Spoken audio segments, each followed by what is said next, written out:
Ano ang athlete's foot? Ang athlete's foot o tinatawag na alipunga sa Tagalog ay isang karaniwang fungal infection na madalas ay nabubuo sa pagitan ng mga daliri sa paa, ngunit posible ring makaapekto sa iba pang bahagi ng paa.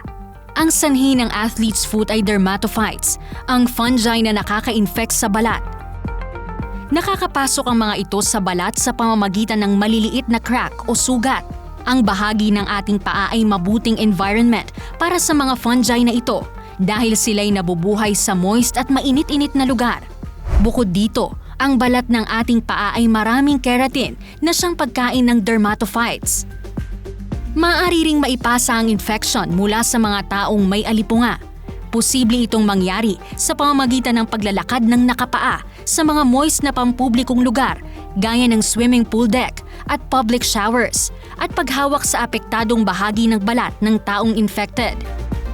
Mas mataas ang posibilidad ng pagkakaroon nito kung pawisin ng paa, may allergy at eczema at kung laging nakasuot ng sapatos. Ang mga sintomas ng athlete's foot ay ang mga sumusunod. Makating-puting patches sa pagitan ng mga daliri sa paa. Masakit ang mga ito at nagkakaroon ng flakes. Kung minsan ay nagka-crack o dumudugo ang mga ito. Maaari ring mapula ang maging kulay nito at pwede ring magkaroon ng blisters.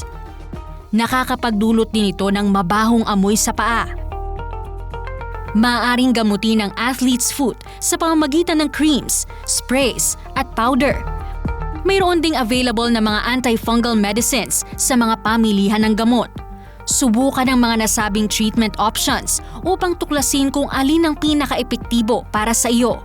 Mangyaring kumonsulta sa medical professional kung ang taong infected ng alipunga ay may mahinang immune system, mayroong diabetes, o kung ang impeksyon ay kumalat sa ibang bahagi ng katawan, o kung ang paa o binti ay mainit, masakit at mapula na posibleng indikasyon ng mas malalang impeksyon.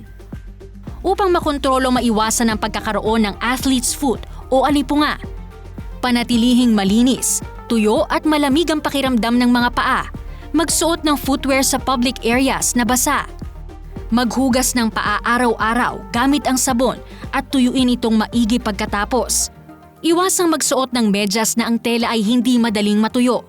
Kung maaari ay salit-salit ang mga sapatos na susuotin sa araw-araw upang matiyak na tuyo ang sapatos bago ito suotin. At kung may kasama sa bahay na infected ng alipunga, huwag makipag-share ng tuwalya, linen o sapatos. Now you know!